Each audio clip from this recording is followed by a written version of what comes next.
ओम गं गणपते नमः। सरस्वती महाभागे विद्ये कमलोचने विद्यारूपी विशालाक्षी विद्यां देहि नमस्तुते। नमस्कार, मैं ज्योतिषाचार्य आर्यन पांडे अपने चैनल एस्ट्रो वेदांता के दैनिक पंचांग एवं राशिफल में आप सभी का स्वागत करता हूं और निवेदन करता हूं कि इस चैनल को सब्सक्राइब करें, जिससे दैनिक पंचांग, व्रत, त्योहार और दैनिक राशिफल की जानकारी आपको एक दिन पहले मिलती रहे। वीडियो पसंद आने पर लाइक और शेयर जरूर करें। अगर कोई सुझाव हो तो कमेंट्स में लिखें। मैं ज्योतिष से संबंधित समस्या का समाधान वीडियो के माध्यम से करता रहूंगा। आज मैं माघ शुक्ल पक्ष पंचमी के दिन मनाए जाने वाले त्योहार बसंत पंचमी का विस्तृत ब्यौरा लेकर के उपस्थित हुआ हूं। इस दिन का क्या महत्व है, कैसे मनाया जाता है, मनाने का विधि क्या है, मंत्र क्या है, इन सब की विस्तृत जानकारी आपको आज मैं दूंगा। तो मैं शुरू करता हूं। शास्त्रों के अनुसार हिमालयात समाराभम यावत इंदु सरोवरम तम देव निर्मितम देशम हिंदू स्थान पर चक्षते, यानी हिमालय से आरंभ करके हिंद महासागर तक यह देव निर्मित देश हिंदू स्थान कहलाता है। भारतवर्ष को ऋषियों ने हिंदू स्थान नाम दिया था, जो बाद में अपभ्रंश होकर के हिंदुस्तान बन गया। हिंदुस्तान में वैदिक काल से ही 16 संस्कारों का नियम है और उन 16 संस्कारों में विद्यारंभ संस्कार सबसे श्रेष्ठ संस्कार माना गया है। कहा गया है, विद्या ददाति विनयम विनयम देति पात्रताम पात्रताम धनमाप्नोति धनात् धर्म तथा सुखम।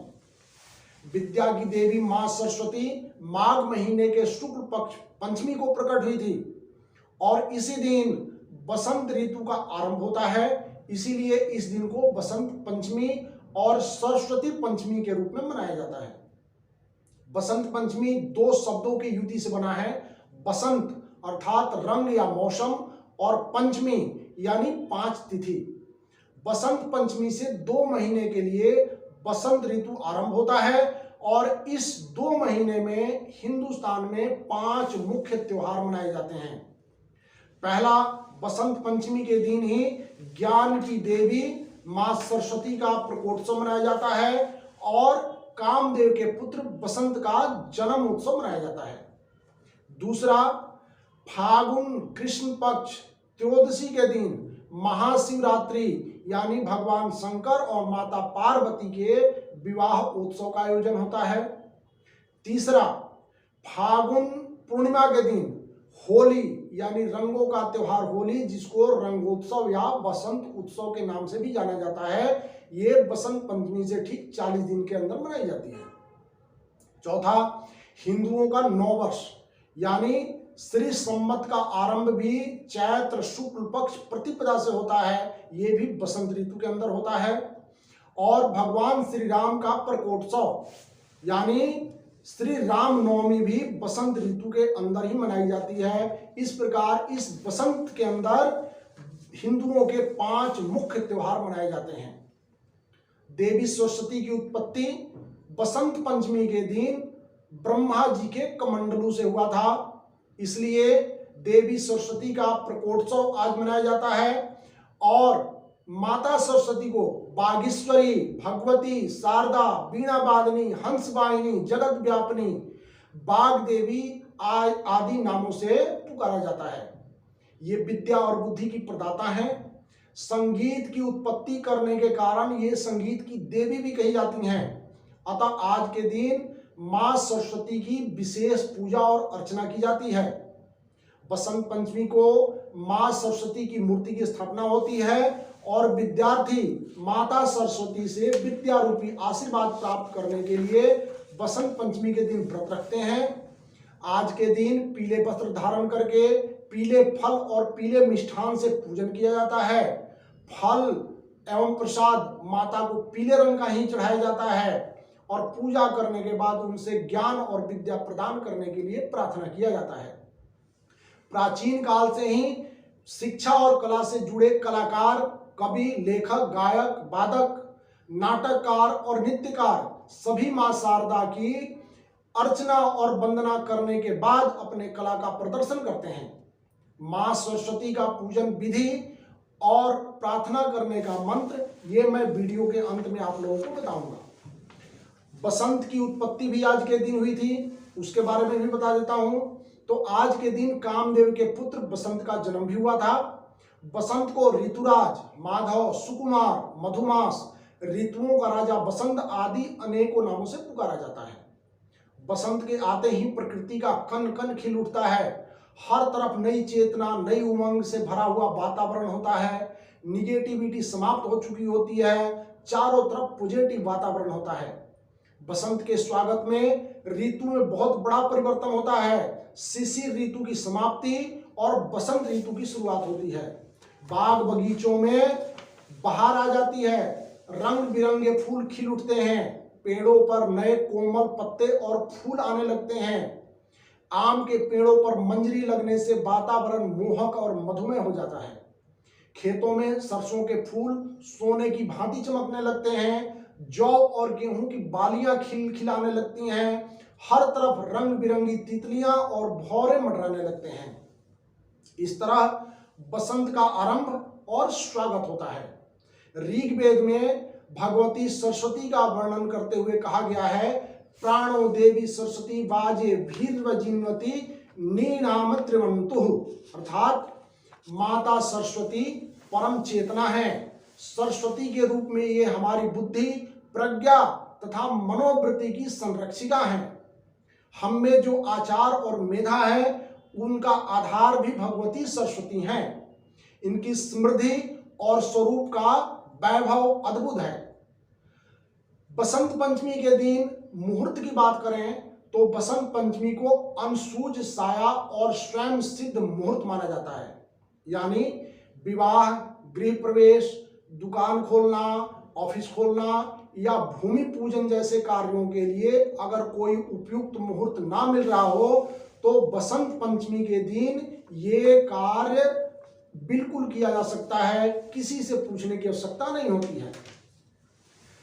एक और भेद है, श्री दुर्गा जी और माता लक्ष्मी की जब पूजा करते हैं तो उसमें माता शब्द का प्रयोग किया जाता है, परंतु देवी सरस्वती के लिए मां शब्द का प्रयोग किया जाता है, क्योंकि सरस्वती देवी जो आराधना करता है उनको भक्त की तरह नहीं, अपने बच्चे की तरह ज्ञान प्रदान करती हैं।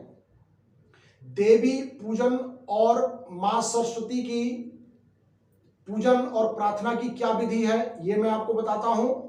तो सबसे पहले माता की एक तस्वीर लगाएं, पीले फूलों की माला पहनाएं, उनके आगे कलश स्थापित करें, पीले घी का दीपक जलाएं, फिर माता को कुमकुम केसर का तिलक लगाएं, पीले फल और पीले मिष्ठान का भोग लगाएं और अंत में विद्या की देवी सरस्वती मां को प्रार्थना करें और उनसे ज्ञान प्रदान करने के लिए बार बार विनय करें।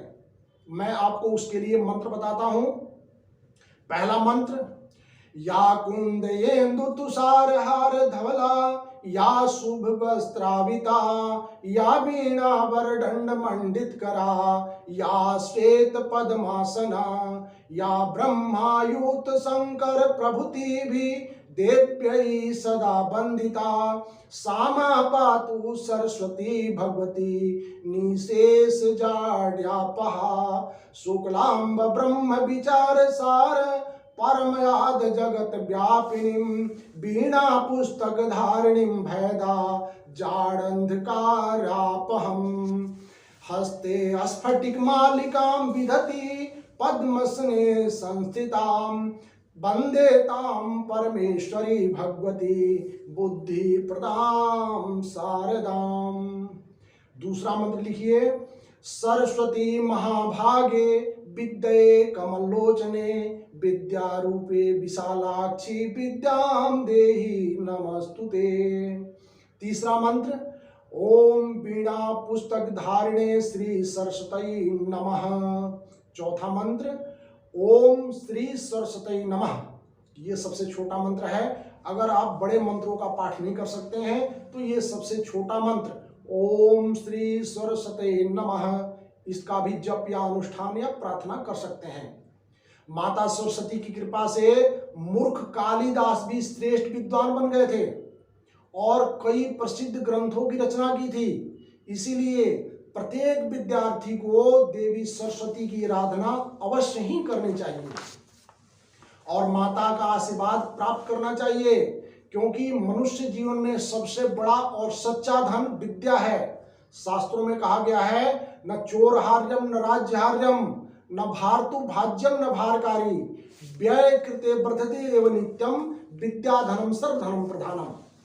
इस प्रकार ये बसंत पंचमी का महात्म और विधि रहा। अब आज 16 फरवरी का पंचांग और राशिफल बताता हूं।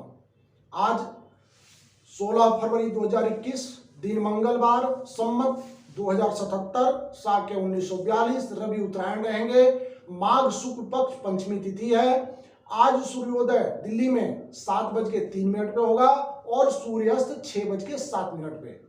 नक्षत्र रेवती रात्रि 8:55 तक, उसके बाद अश्विनी नक्षत्र होगा। योग शुभ है रात्रि 1:48 तक। करण भव है रात्रि 3:40 तक। ऋतु आज से बसंत शुरू होगा। और राहु काल की बात करें तो 3 बजे से लेकर के 4:30 बजे तक राहु काल होगा। अमृत काल की अगर बात करें, जो सर्वश्रेष्ठ मुहूर्त होता है, तो 12:35 से 1:57 तक रहेगा। आज के दिन दिशाशूल उत्तर दिशा होता है। अगर आवश्यक हो तो गुड़ खा करके आप उत्तर दिशा की यात्रा करें। यात्रा मंगलमय और शुभ होगा। आज के लिए शुभ अंक 7 और शुभ रंग केसरी, लाल और पीला। आज का मंत्र ओम श्री सरस्वती नमः। इसका पाठ करके आप यात्रा आरंभ करें, कोई भी कार्य करें, सफलता मिलेगी। और अब आज का राशिफल। पहली राशि मेष। व्यवसायिक प्रयास लाभदायी होंगे। विरोधियों के कारण तनाव मिल सकता है। स्वास्थ्य के प्रति सचेत रहेंगे, प्रणय प्रगाढ़ रहेंगे और वाहन प्रयोग में सावधानी रखें। नए कार्यों की शुरुआत होगी।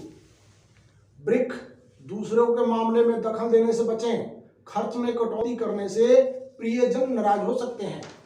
आय व्यय में संतुलन बनाए रखें। धर्म कर्म में आस्था बढ़ेगी। प्रियजन से मुलाकात होगी।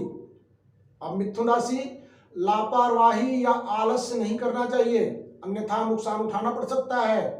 प्रियजनों के साथ समारोह में शामिल होने का अवसर मिलेगा। घर से दूर या विदेश से शुभ समाचार प्राप्त होगा। अब अगली राशि कर्क। काम समेटने में मित्रों का सहयोग मिलेगा। पुराने मामले उजागर होने का भय है। काम की धीमी गति से लाभ की मात्रा सीमित होगी। नए कार्यों की शुरुआत हो सकती है। अब अगली राशि सिंह। कारोबार में अनुकूल सौदे हो सकते हैं। सपने साकार करने का समय है। जीवन साथी के सहयोग से इच्छित फल की प्राप्ति होगी। धार्मिक यात्रा होगी। गाड़ी या दुकान का सौदा हो सकता है। अगली राशि कन्या। आपसी मतभेद भुला करके आगे बढ़े, सफलता आपका इंतजार कर रही है। वैभव विलासिता पर खर्च संभव है। अधिकारियों को बात समझाने में आप सफल रहेंगे और रोजगार के नए अवसर मिलने से मन में प्रसन्नता होगी। दूर की यात्रा का योग बनता है। अगली राशि तुला। सामाजिक जीवन में जिम्मेदारी मिल सकती है। इच्छित सफलता के लिए कड़ी मेहनत करनी पड़ेगी। अटके मामले सुलझने के आसार हैं। धार्मिक यात्रा का योग है। रुका और फंसा धन प्राप्त हो सकता है। अब अगली राशि वृश्चिक। घरेलू मामलों में बाहरी दखल से बात बिगड़ सकती है। मित्रों से मुलाकात सुखद रहेगी। कार्य स्थल पर तालमेल की कमी से परेशानी हो सकती है। स्वास्थ्य सही रहेगा। समय अनुकूल है। और अगली राशि धनु। कार्यस्थल पर तनाव हो सकता है। लोकप्रियता के बल पर आप उलझे मामले को सुलझा लेंगे। सपने पूरे करने के उचित अवसर प्राप्त होंगे। धार्मिक यात्रा का योग है और मित्रों से मुलाकात लाभकारी अवसर प्रदान करेगा। अब अगली राशि मकर। उलझे मामले आपके सुलझेंगे। रुके हुए धन मिलने की संभावना है। दूसरों के मामले में दखल देने से बचें। सामूहिक कार्यों में सबकी सलाह लें। स्वास्थ्य में ताजगी बनी रहेगी और पुराने झंझटों से मुक्ति भी मिलेगी। अगली राशि कुंभ। व्यस्तता के बावजूद परिजनों से मेल मुलाकात होगा। मकान और वाहन खरीदने का मन बनेगा। नए काम के लिए मेहनत करेंगे। पुराना विवाद हल हो जाएगा। संतान से खुशखबरी मिलेगी, व्याधि और बीमारी से आपको मुक्ति मिलेगी। अगली राशि मीन, नए काम करने का योग है। पश्चिम दिशा की यात्रा से धन का लाभ होगा, परंतु बीमारी के कारण परिवार में परेशानी रहेगी। घर के साजो सामान पे आज धन खर्च करने का योग है। और अब अंत में वो 4 राशियां जिनको सावधान रहना है, अन्यथा अकारण कलेश में आप पड़ सकते हैं। तो पहली राशि होगी कर्क, दूसरी राशि तुला, तीसरी मकर और चौथी मीन। ये 4 राशि के जातक आज सावधान रहें, अकारण कलेश से सामना हो सकता है। सर्वे भवन्तु सुखिनः, सर्वे सन्तु निरामया, सर्वे भद्राणि पश्यन्तु, मा कश्चित् दुःख भाग् भवेत्। नमस्कार।